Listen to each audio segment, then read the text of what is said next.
Welcome back to Hope for the Caregiver. This is Peter Rosenberg, and this is the program for you as a family caregiver. We're so glad you're with us. HopeForTheCaregiver.com. I'm going to pivot a little bit to the other side of the world where I'm going to talk with Leisa Williams, who is in Australia. She's the mother of a special needs child and the author of the new book, Hope Wins, Overcoming Feelings of Hopelessness in Special Needs Families, and she's joining us from Canberra, Australia. First of all, did I say that right, Lisa? Because I do have a southern accent along with my American accent, and I will mangle words easily. Canberra. That's it. That's it. Got to get used to my accent, Peter. It's the capital of Australia. You would think I could be able to say it, but here I am. We're glad to have you, Lisa. First off, it is springtime where I am in Montana in the northwest U.S., but it is autumn where you are or getting ready to be. Is that correct? Yes, we're in autumn and we're heading into winter. So we're polar opposites on the other side of the world here. So we're actually coming out of a La Nina, and so we've got a lot of rain. And so our summer and our spring and coming into our winter is not what we normally would experience. There's been a lot of flooding over here in Australia. So we've gone from one natural disaster to the next. We started with bushfires, went into a pandemic, now been dealing with terrible floods, not in Canberra, but on our east coast in particular and southeast Queensland. It sounds like you guys have had a pretty rough go of it, and I hope it's going to be a calm, peaceful autumn for you all.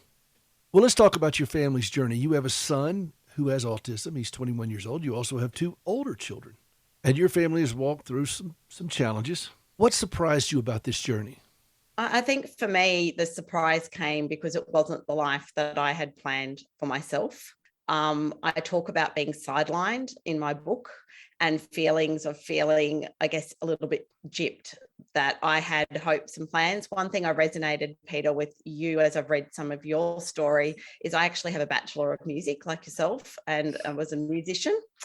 And I was going down a performance career with my flute playing and my music. And when this happened, the first chapter of the book I talk about, it was like the day the music died, and it was a challenge because at one point I actually have laid down my instruments, and I've been challenged by your journey that I will be picking up.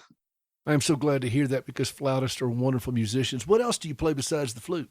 A little bit of piano, and I was singing, and a tiny bit of guitar. No clarinet or piccolo? Piccolo, yes. Clarinet, I gave it a go, but I didn't progress very much. It's encouraging to hear that you're picking up your flute, because I think it's a wonderful gift of God to have music that helps express what's in our souls as caregivers. For me, music has been a great respite and oasis to deal with my journey as a caregiver and the feelings that come out of it. Hans Christian Andersen said, "When words fail, music speaks." And I bet you've got great music yet to come out of you. What other things have surprised you about yourself in this? I think it surprised me how much I could develop my voice and learn to be able to speak about things and be real about circumstances that I never thought I would be able to be so open and honest about. Because early in the journey, I wanted to keep things hidden, and I didn't want to face the reality of what our circumstances were becoming. And as I've walked through this journey of being able to live in reality and not in denial, and embrace this journey and find good things in this journey and hope in this journey and a richness in our family relationships, it surprised me how I've been able to have a voice for other people who might not be able to express their voice and help them find their voice.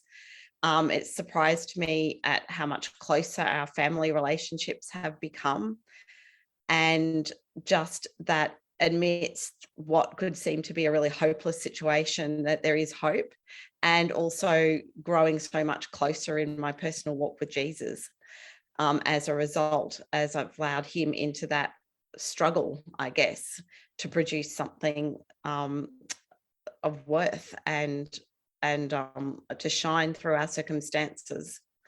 So I think that's what's also surprised me, when we really do grow that way, that God can just take what seems hopeless and turn it into something that's hopeful.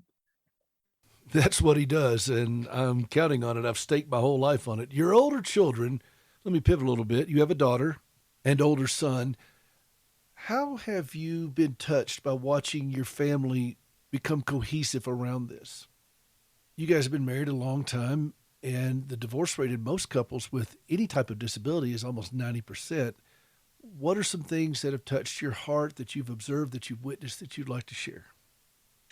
Well, we've just observed that we really had to be really real and honest about what our reality in our family was, because I do talk about this in the book Hope Wins, that our family was tearing each other apart, and we actually struggled with toxic patterns of relating towards one another. And what I observed was that I started my own journey of healing and went to get help, and my husband did as well separately. And as we processed out pain, my husband and I, separately and then together with God and with the people God put in our lives, that actually had a flow-on effect to our older children. It wasn't easy. They had their own significant struggles, but through that, they could see my husband and I guess, struggling well. When I say struggling well, I don't want to minimize that this was easy or we are a glory story. And I say that at the end because it has been struggle. And there were times we didn't know if we would make it. But by being real and raw and honest with the people put in our path that God gave us to help us, and accepting the help and being real with our own children, and they could see us turning to God, they too both turned to the Lord and have involved him in processing their pain. And it is actually that cliche that says a family that prays together stays together. And that has seriously been our story, that today my older kids will say, Mum, will you pray for me? Or I'll reach and say, I'm praying for you. And we've still got ways to go. We are not a perfect family, but we are a family that are following Jesus and include him in absolutely everything, through thick or thin, in the tough times and the better times. Well, that's exactly right. I mean, there's no quick fix. There's no solution to these things. There's just a better way of coping and living with this more peacefully. It's work. We can't change it. We can't cure it, but we didn't cause it either. What would you say to your younger self? You've been dealing with this for some time. You go back to the moment you got the diagnosis with your son and all the feelings and so forth that came out of that. What are some things that you would say to that younger version of Leisa and other young mothers, things that you've learned through this process? To stop striving. I think coming out of the performance music background, I think there was that striving, that desire to perform, to do well, to perfect.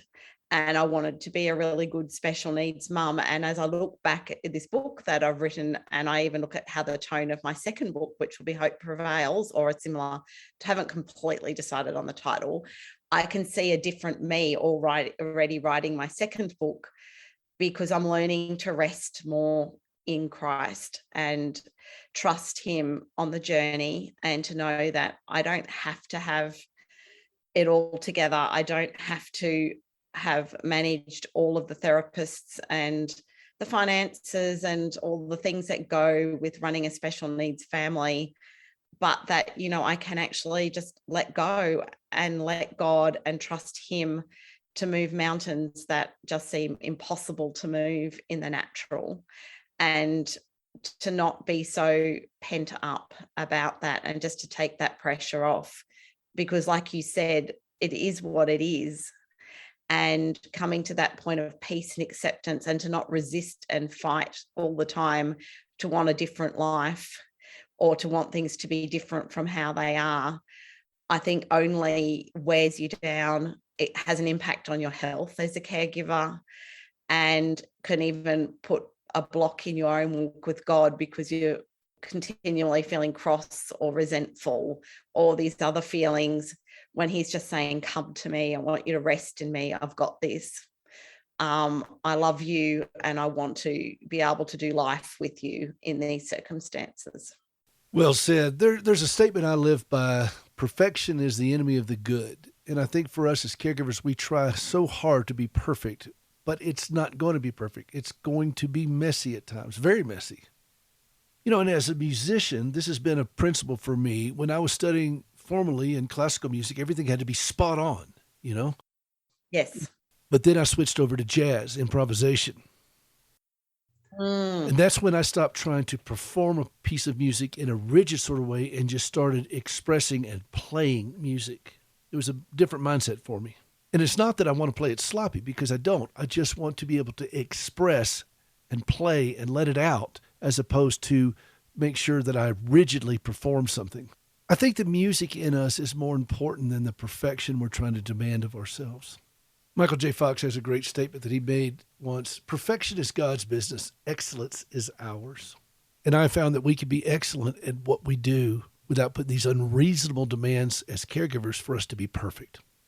It's going to be what it's going to be, and sometimes it's going to be less than perfect. In fact, every time it's going to be less than perfect. And you and your family know this, and you've embraced this. The book is called Hope Wins: Overcoming Feelings of Hopelessness in Special Needs Family, and your website is... So you can find me on www.Leisa, Leisa Williams, author.com. That's www.leisawilliams, Leisa author.com. And I'm also on Amazon. So if you just Google search Hope Wins: Overcoming Feelings of Hopelessness in Special Needs Families, you can purchase the book there on an ebook, or a print book will be mailed to you. But I also have some videos and resources and reviews of people who have been our care team and been doing the journey with us, for many of them over 15 plus years. And I do talk about and resource, particularly on my website, the value of having a powerful care team and connecting and remaining connected as a caregiver with other people who can support you and your family. Wonderful. And I'll be sure to link to this through our podcast. And two things: I'm going to have you back on because I love your story and I love your heart for this. And then also, I want you to play some flute. Send me a recording. I won't put it out unless you give me permission, but I want to hear you play it. I want to hear you singing and picking up the guitar even. How about that? Okay, well, you've inspired me, and I'm definitely going to get back into it, because I need to do that. And I need to do it for my own soul and my own healing. And I think it is now definitely time. I look forward to hearing it. Leisa, I've enjoyed our time together. Thank you so much for checking in with us all the way from across the globe. This is Peter Rosenberg. This is Hope for the Caregiver. We'll be right back.